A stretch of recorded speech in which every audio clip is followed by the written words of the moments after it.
pessoal, boa noite. Para quem estiver vendo a live de manhã, bom dia, né? Boa tarde, para quem estiver vendo de tarde. Apesar que eu não gosto muito dessa diversidade de bom dia, boa tarde, boa noite, não, porque eu acho que o dia é um só. Então, falou bom dia para o dia inteiro, né? Então, nós estamos aqui lembrando que o nome do nosso canal é Jesus Amado, tá aqui escrito, depois eu vou ajeitar direitinho aqui para aparecer o nome dele, é Jesus Amado, e hoje nós vamos apresentar uma passagem que é diferente de parábola, muito bonita, adoro essa passagem, ela está contida no Evangelho de Mateus, no capítulo 8, do versículo 5 ao versículo 13. É bem pequenininha, rapidinho a gente vai dissecar essa passagem que eu gosto muito. Ela se chama O Centurião de Cafarnaum.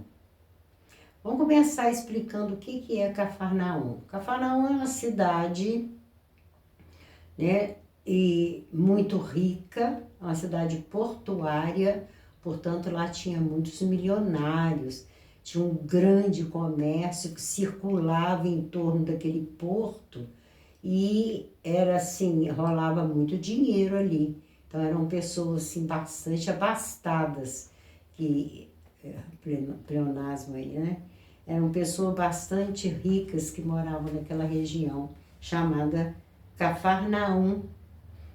E centurião, o que é um centurião? Um centurião era um tipo general, um comandante de uma centúria. O que é uma centúria? Eram 100 soldados. A palavra centúria vem de 100. Então, cada centurião era responsável por 100 soldados. Esse centurião, então, ele tinha sob as ordens dele 100 soldados. Isso aqui é um centurião, tá? Então, eles, é lógico, pertencia ao governo romano, esse centurião era romano e exercia a sua função de militar para tomar conta de toda aquela região ali de Israel, Palestina, e muito rígidos, né? Os romanos, todo mundo sabe disso, que a história é bem, até mesmo sangrenta, né? Então, Mateus vem dizer assim, e entrando Jesus em Cafarnaum, entrando por quê? A gente já comentou sobre isso, Jesus nunca ficava parado num lugar só. O máximo que ele ficava era alguns dias, 2, 3 dias, ele estava sempre a caminho para um outro lugar, para ensinar, para curar, para consolar, para trazer a explicação do que era o reino de Deus. Então, Jesus estava sempre em movimento, ele nunca ficava parado. Ele, então, nesse dia, resolve ir a Cafarnaum, que é essa cidade rica. E, é lógico, não estava sozinho, sempre acompanhado de alguns dos seus apóstolos e sempre seguido por muitos discípulos. Chegou junto dele um centurião rogando. Veja bem, a multidão toda em volta, Jesus era um judeu que o governo romano implicava, que não gostava muito dele, quer dizer, não gostava nada, né? E tanto é que acaba concordando lá com os doutores da lei e o crucificando, que a gente sabe disso. Então, esse centurião, em primeiro lugar, nós temos que ver que ele não se envergonha de chegar perto de Jesus. No meio da rua, no meio da multidão que estava ali em volta, e ele não se importa de rogar, ou seja, Jesus já, logo nesse momento, já viu a atitude dele de, como é que eu vou colocar? Perante a grandeza de Jesus. Eu fico imaginando os dois em pé, né, no meio daquela multidão, no meio da rua, e esse centurião todo paramentado, imagina, né? Quem aí não já assistiu aqueles filmes épicos, aqueles elmos, com aquela franja na cabeça, aquela roupa muito vermelha com dourado, chamava muita atenção, aquele tipo de saia franzida, aquelas botas douradas reluzentes, espada na cintura. Eles eram todos paramentados. Você imagina como que chamou atenção. Esse centurião não se importou, e muito menos Jesus, de recebê-lo ali no meio da rua. Então, ele vai fazer o quê? Rogar. Rogar é tipo quase que implorar, pedir perante a autoridade de Jesus. Então, ele vai dizer: Senhor, o meu criado jaz em casa, ou seja, ele está lá na casa, ele não está aqui comigo, né? Ele está paralítico e violentamente atormentado. Ele não andava, esse criado, e atormentado por quê? Algum problema mental, né? Ou um processo de influência, né? Um processo obsessivo, porque ele estava atormentado. Esse centurião era muito rico, do governo, tipo um general, né? Um comandante, e ele tinha dinheiro, ele devia morar em palácios. Ele já deveria ter procurado cura para esse criado.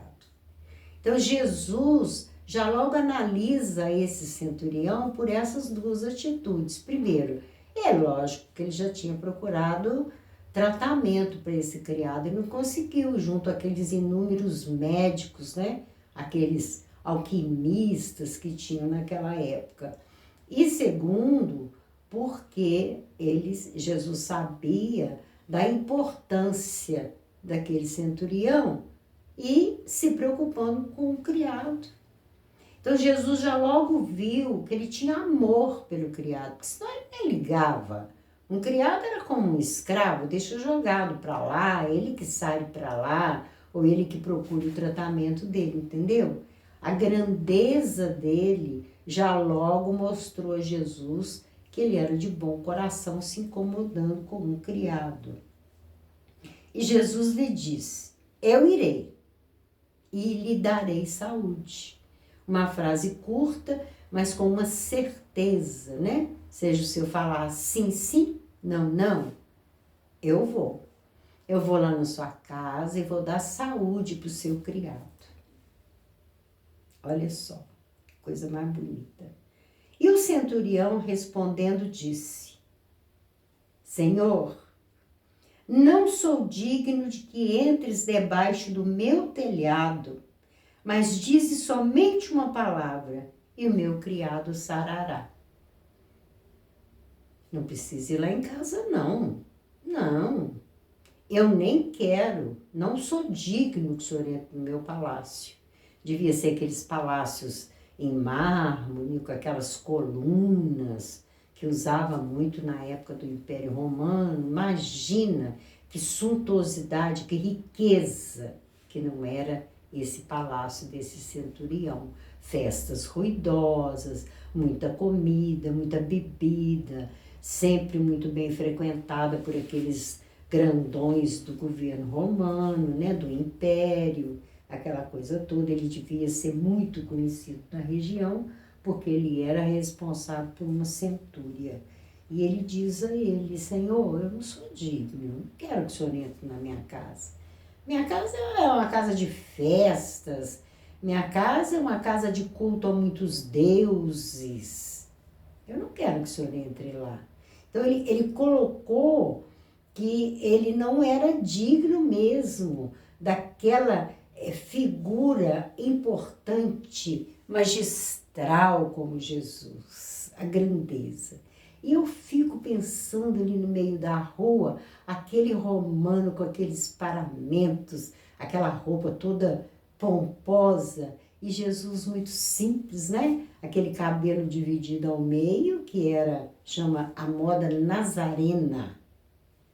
Aquela barba também dividida ao meio, roupa simples, né? Aqueles vestidos compridos, aquelas chamadas túnicas compridas, e devia estar roto, porque Jesus andava a pé pelos desertos, pelas ruas de pedra, usava sandália de couro. Então você imagina a figura do centurião junto à figura de Jesus simples. Eu fico imaginando a barra do vestido de Jesus, como é que devia ser rota, suja de poeira, porque as ruas eram todas de chão, né? Então, eu fico imaginando também que esse centurião, para se esconder, para não aparecer perante um judeu e tão criticado como era Jesus, ele poderia ter mandado uma carruagem buscar Jesus. Colocava lá um criado, né, o cocheiro, tocar os cavalos, mandar buscar Jesus e falar que ó, o centurião fulano de tal quer que o senhor vá na casa dele curar o criado dele. Mas não, ele foi atrás de Jesus. Então ele mostrou para Jesus que o quanto ele respeitava o lugar que Jesus estava, o que Jesus estava fazendo naquele momento. Mas eu não sou digno, Senhor, que o Senhor entre debaixo do meu telhado. Mas só diz uma palavra e o meu criado sarará. Olha a fé desse homem, né? Ele, é lógico, ele já conhecia alguma coisa de Jesus, porque senão ele não falaria assim. Ele já devia saber pela boca dos próprios criados, né? Jesus faz maravilhas, Jesus cura, né? Jesus ensina, Jesus tem uma palavra mansa, maravilhosa. Então, nós vemos aqui a certeza desse centurião. É fantástico. Olha o que ele vai explicar agora para Jesus. Quem sou eu? Centurião, aqui de Cafarnaum, do governo romano. Sou romano, o senhor é judeu. Eu sou um comandante. O que é que eu faço? Pois também eu sou homem sob autoridade. Nesse momento, ele equipara a autoridade dele à autoridade de Jesus. Olha que fantástico. Ele nem chega meloso, né? Hipócrita, elogiando Jesus, não. Ele coloca a autoridade dos dois igual. Olha o que ele explica para ele. E tenho soldados às minhas ordens. O Senhor também tem. Olha aí a quantidade de apóstolos. Olha a quantidade de discípulos. E olha que esse centurião nem sabia dos espíritos que estavam em volta de Jesus, né? Aqueles espíritos iluminados, aqueles chamados anjos, aquele monte, milhares de espíritos ali ajudando a obra do Senhor. Eu tenho soldados às minhas ordens. E digo a este, vai, e ele vai. E eu digo ao outro, vem, e ele vem. Olha só a certeza dele. Eu não titubeio com os meus soldados. Se eu falar vai, ele vira para mim e fala, não vou, eu não quero. Não, ele vai. Aí o outro eu falo, vem, e ele vem. Eu tenho autoridade, eles me obedecem. Olha como que ele está engrandecendo Jesus, dizendo para ele, eu sou... Olha as minhas alergias, gente, a coceira está toda aqui. É uma coisa impressionante. Chegou o frio, pode saber que lá vem alergia. E ele diz a seguir, eu digo ao meu criado, faze isto, e ele faz. Então, eu tenho pessoas sob as minhas ordens, igual o Senhor. Eu sei que o Senhor, se disser uma palavra, meu criado vai ficar curado. Olha o entendimento dele, né? Ele sabia que Jesus estava cercado de espíritos, quer dizer, não sei se ele sabia de espíritos, né? De ajudantes, vamos colocar assim. E a gente sabe que também, nem sempre Jesus precisava de ajudantes, de espíritos iluminados, porque Jesus é como um sol que está lá, mas ele irradia por todo o sistema solar. Jesus é a mesma coisa. A irradiação dele ia lá naquele ambiente para curar aquela pessoa. Então, faze isso, e ele faz. Eu mando, eles me obedecem. E maravilhou-se Jesus, ouvindo isso, e disse àqueles que o seguiam, todos ali que estavam seguindo. Jesus nunca guardava o ensinamento só para ele repassava para aquelas pessoas que estavam ali perto. Olha isso que está acontecendo, gente, presta atenção. Em verdade vos digo, nem mesmo em Israel eu encontrei tanta fé. Porque esse homem, ele demonstrou para Jesus o quanto que ele tinha de fé, o quanto que ele tinha dentro dele daquela certeza de que Jesus ia curar o criado dele. Tanto é que ele fala, daqui mesmo o senhor pode dar uma ordem e ele fica curado. É só dar a ordem, cura, fica curado. Igual ele falou com a menina, menina, levanta-te. A Talita, né? A filha de Jairo. Olha só, mas eu vos digo que muitos virão do Oriente e do Ocidente. O que Jesus está querendo dizer com isso? Eu fiquei meio enrolada com esse versículo aqui, tá? E assentar-se-ão à mesa com Abraão, Isaque e Jacó no reino dos céus. Quando ele diz muitos virão, ele está dizendo que é onde ele vai estar, que é onde Jesus está. Senão ele iria dizer irão, ele diz virão. Muitos que vêm do Ocidente e do Oriente, né, vão assentar-se à mesa com Abraão e Isaque, qualquer um do Oriente e do Ocidente. Então ele está dando o exemplo do centurião e dizendo, né, vocês pensam que quem vai assentar ao lado de Abraão, de Isaque, de Jacó, os patriarcas do povo judeu, são só esses judeus, né, ortodoxos, esses judeus que vivem nas sinagogas, pregando, né, arrebanhando o povo para poder pagar aqueles impostos, aqueles dízimos muito altos, com ensinamentos reservados mais para eles e pouco para o povo, que o povo não tinha liberdade que eles tinham com relação aos ensinamentos. Assentar-se-ão à mesa com Abraão, com Isaque e com Jacó, no reino dos céus. Muitos. Ou seja, não discrimina não, porque vocês não sabem quem vai sentar com esses patriarcas. Pode ser lá do Oriente, pode ser lá do Ocidente, não importa de onde vão chegar no reino dos céus.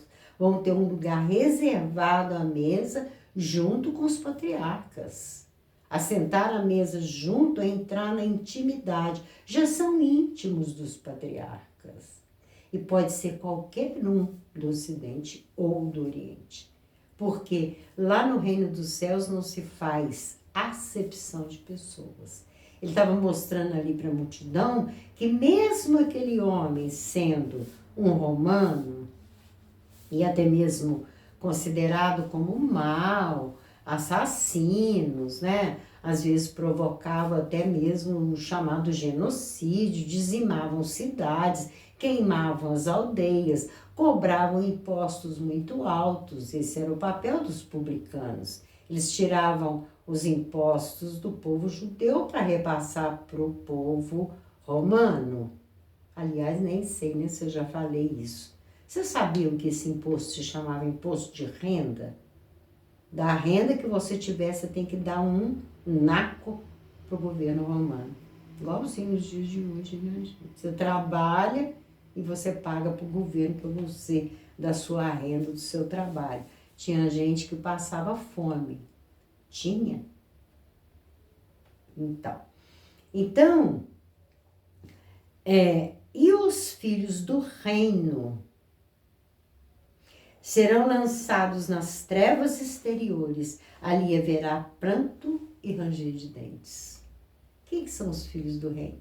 São aqueles que se julgam, né? Principalmente o povo lá judeu, que se julgava o povo escolhido por ter tido Moisés, e depois os profetas, todos aqueles profetas, e também agora ali com a vinda de Jesus, apesar de que lá no final, na hora da crucificação, mandaram soltar Barrabás e crucificar Jesus. Mas muitos no meio daquele povo acreditaram em Jesus. Tanto é que mais tarde a gente fica sabendo das chacinas feitas com os primeiros cristãos por causa deles seguirem Jesus, né?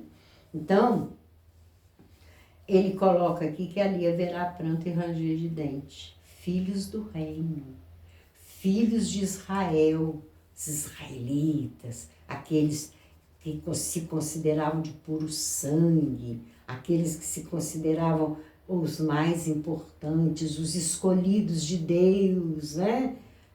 A gente tem notícia no Velho Testamento que Jeová descia dos céus e mandava os criados de Moisés assarem churrasco, né? Assar boi para ele poder comer. Ele, e aí tem uma passagem muito interessante que ainda tem o arcanjo Miguel que assenta junto com Jeová e vai comer churrasco. Que coisa mais doida que era isso, né? Eu nunca entendi esse Deus que gostava de carne, né? Eu já estou abandonando carne há muito tempo, tenho horror de pensar em comer os animais, e aquele Deus gostava de boi, né? Ainda mandava matar o boi perfeito, não podia ter defeito, e assar aquela carne para ele aurir aquela fumaça daquela gordura. Era um negócio assim estranho, né? Lá no templo tinha que passar sangue no altar, queimar gordura no altar para poder subir o cheiro, né, daquela fumaça. Então, pranto e ranger de dentes, porque esses que se consideram os bambambam, né, os tais, esses aí, a gente vai uma hora falar sobre essa questão de Jeová, tá, gente? Que hoje, ainda bem que clareei a minha mente e fui ver que Deus é outra coisa completamente diferente, né? Onde já se viu Deus mandar estuprar a criança, mandar dizimar a aldeia, mandar queimar todo mundo, mandar apedrejar as mulheres, mandar estuprar a criança, né? São passagens, assim, violentas do Velho Testamento. Eu, de vez em quando, preciso de dar uma olhada lá para clarear algum ensinamento aqui no Novo Testamento, mas eu abandonei o Velho Testamento, principalmente os 3 primeiros livros, né? Que cheio de matança, esse Jeová fica de um lado de um povo, mas fica contra o outro, como se não fossem todos filhos de um mesmo pai, né? Então, ele aqui está colocando que lá haverá pranto e ranger de dentes. Ou seja, é o exílio. Aqueles que estão aí nessa empáfia toda, entrando nas chamadas corrupções, explorando o povo, aplicando leis injustas, leis malucas, que é o olho por olho, dente por dente, que isso é um verdadeiro absurdo. A lei de causa e efeito, ela não pode ser essa coisa taxada desse jeito, né? Sacrificar, como a gente coloca aqui na nossa frase diária, sacrificar as pessoas em nome de cumprir uma lei de um Deus tirano que mandava matar criancinhas. Existe uma passagem que, inclusive, ele diz aos soldados: vão na aldeia e mate todas as mulheres. Preservem os homens, mate todas as mulheres e preservem para vocês as meninas virgens. Olha que horror, gente. Isso é uma coisa que me indigna tanto, eu fico, sabe? Aliás, nem é o nosso assunto, mas a gente aqui está querendo mostrar como que aqueles escribas e fariseus seguiam à risca essa lei, essas leis malucas desse chamado Jeová ou Javé, e mais tarde com muitos outros nomes, que uma hora a gente vai falar sobre isso. Esse pranto e ranger de dente é o exílio. Estão pensando que vão sentar à mesa com Jacó, com Isaac, E quem é o outro mesmo, gente? Vocês lembram aí? Quem está pensando que vão sentar com esses três, Abraão, Jacó e Isaac, está muito enganado. Vão ser banidos e vai ranger dente na aflição daqueles dias. Encerrando, Jesus disse assim, ele diz ao centurião, vai, e como creste te seja feito. E naquela mesma hora o seu criado sarou. É lógico que ele, ao chegar lá no palácio dele, ele perguntou, né, como é que tá o criado? Ah, sarou, senhor, tá bom, senhor. Que hora que foi? Ele foi lá verificar e viu que a hora é exatamente aquela hora que Jesus falou, vai. E o seu criado sarou. Já sarou o seu criado.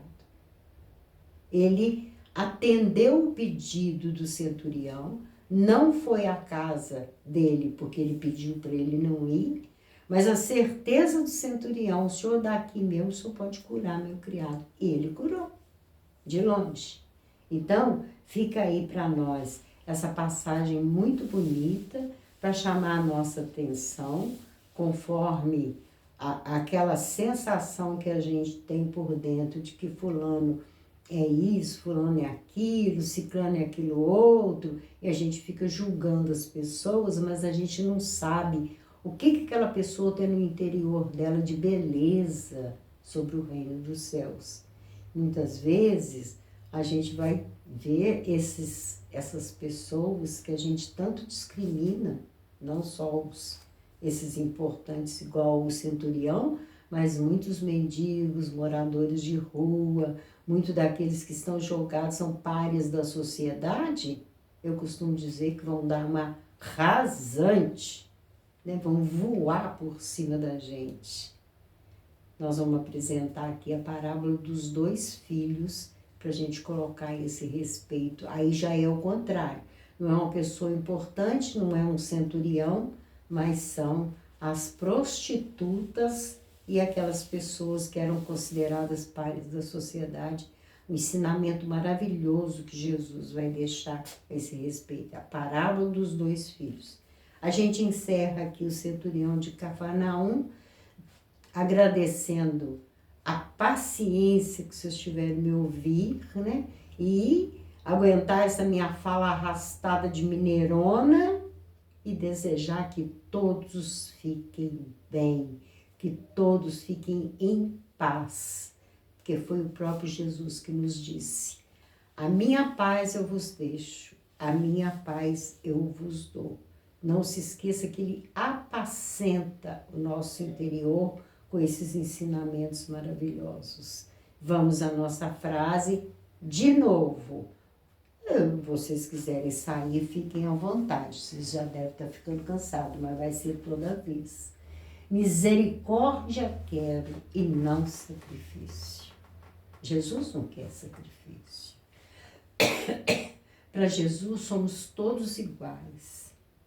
Jesus vem colocar para a gente amar os inimigos, perdoar aqueles que nos ofendem, ter amor dentro do nosso coração para com as falhas, os erros dos outros, aqueles que nos caluniam, aqueles que nos perseguem. Quando a gente tem amor dentro da gente, a gente se cala e perdoa, porque briga e discussão não vai a lugar nenhum e muito menos sacrificar o outro. A profundidade, para mim, desse versículo é muito maior, tá? Do que essa questão de sacrificar o outro, de brigar, de dissensões, é muito maior. São os sacrifícios que o nosso planeta está vendo acontecer, principalmente com os nossos pequeninos. Eu fico muito triste, muito arrasada dentro de mim de ver tanta loucura, tanta violência com os nossos pequeninos, né? Crianças que a gente está tendo notícia aí que é muito sacrifício que está tendo. Eu falo isso com toda certeza, viu, gente? Isso é sacrifício. Sacrifício humano.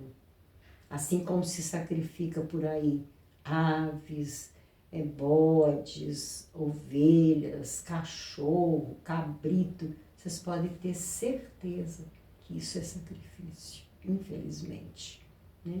Então Jesus vem dizer, porque eu não vim chamar os justos, mas os pecadores ao arrependimento. Dar oportunidade a esses espíritos de entrar no arrependimento, de se reeducar, me admira muito, né? Para mim, na minha concepção, eu acredito que no mundo espiritual, nas cidades, nas colônias, existem institutos para a reeducação desses espíritos, sem precisar passar por essa lei horrível, que é o olho por olho, dente por dente. Você me matou, eu te mato, você me violentou, eu te violento, e esse ciclo, ele vai e vai, ele não acaba nunca. Porque hoje eu fui ofendida, amanhã eu vou ofender, depois eu vou ser ofendida porque eu ofendi, e por aí esse ciclo não acaba. A única coisa que acaba com esse ciclo, e por que não chamar de circo dos horrores que nós estamos vivendo, com essas guerras horrorosas, matança de criancinha, sangue derramado, né? É o perdão, gente. É o amor. O amor cobre uma multidão de pecados. Então, enquanto nós não amarmos, nós não vamos recuperar as criaturas. Não. Tanto violentado quanto violentador. É hora de aplicar o amor, de reeducar essas criaturas para que elas possam também assentar na mesa com Abraão, com Isaac e com Jacó, porque todos merecem assentar à mesa, se forem reeducados, se forem acordados para essa transformação e sem precisar passar por essa expiação, por essa provação tão cruel que a gente está vendo acontecer. Então tá aí, cada vez mais nós vamos apresentar a frase e vamos fazer comentários sobre ela, chamando a atenção dos responsáveis pelo nosso planeta. Cadê os senhores? Né? Onde os senhores estão na hora em que mais necessitamos, que é essa hora de pavor que nós estamos passando? Imagina o trauma que essas crianças não carregam, esses adolescentes tudo desvairados por aí, andando como zumbis. São os choques que levam na infância, né? Então, esse sacrifício, ele é um horror. É um horror. Eu vou continuar falando, mesmo que eu sofra as consequências. E toda vez que eu apresento, pode saber que vai ser uma noite mal dormida, uma noite cheia de tormento, mas não tem importância. Eu não tenho medo, não tenho. Pequenininha, baixinha, magrela do jeito que eu sou, e já com a idade caminhando aí para os seus... caminhando não, já com 76, eu não tenho medo. Eu vou continuar falando. Eu não vou levantar bandeira de violência. Violência de fake news, violência de defender político que é a favor de arma, quando nós temos agora é que amar e não armar. Olha que retrocesso. Não estou aqui defendendo ninguém, tá, gente? Que eu sou apolítica, mas que esse negócio de falar que não pode comentar, que não pode falar, pode sim. Podemos dar a nossa opinião e clarear a mente das pessoas, que nós tivemos aí um retrocesso muito grande com essa questão de armas. Ao invés de armas, vamos dar livros, vamos dar escola para nossas crianças e não armá-las, né? Para um único sentido que tem a arma, matar. Não tem outro sentido a pessoa ter uma arma. Eu tenho pavor de arma, tenho horror de arma. Que Jesus nos abençoe e que a gente possa mais uma vez entrar em vibração por esse momento de tanto horror no nosso planeta, tá?